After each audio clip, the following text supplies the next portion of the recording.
Hey guys, this is Oren coming to you from Times Square, New York City. I want to go by a concept today that I really like. It's called a risk factor, okay? What it basically means is when you go on a trip or an adventure, you want to maximize your risk factor. Risk being, for example, not planning everything in advance, leaving some things like to be decided on the go.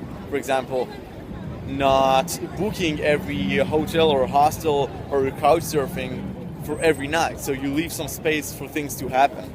Another thing you can do is like not get out of the house 4 hours before your flight, just like take less of a buffer, so things can happen, like you can miss your flight. What will happen if you miss your flight? It's an adventure, like you had plans probably, how are you gonna get there?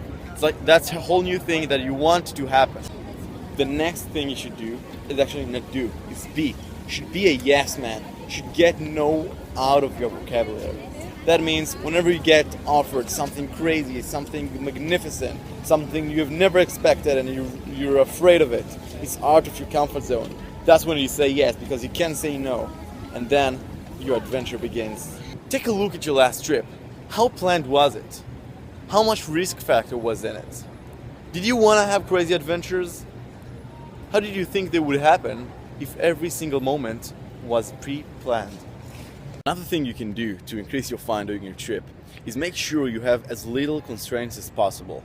Because if you have to be at some place every day, at every time, at every hour, you're not free. You can't do whatever you want. You can't make this crazy decision to go to 2 weeks to Las Vegas in order to do I don't know what. You just can't do that because you have too many constraints. One thing you can do to help is go with as little constraints as possible. Another thing I want to leave you with is when you travel with a big risk factor, your enjoyment level of the trip is not going to be like this. It's not going to be like an average trip. It's going to have highs and lows.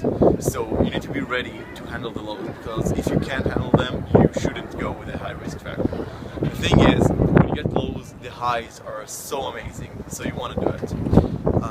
For me, the biggest trick that I have to help me cope with the lows is knowing that they're gonna come. When you know they're gonna come and you feel them, like it's okay.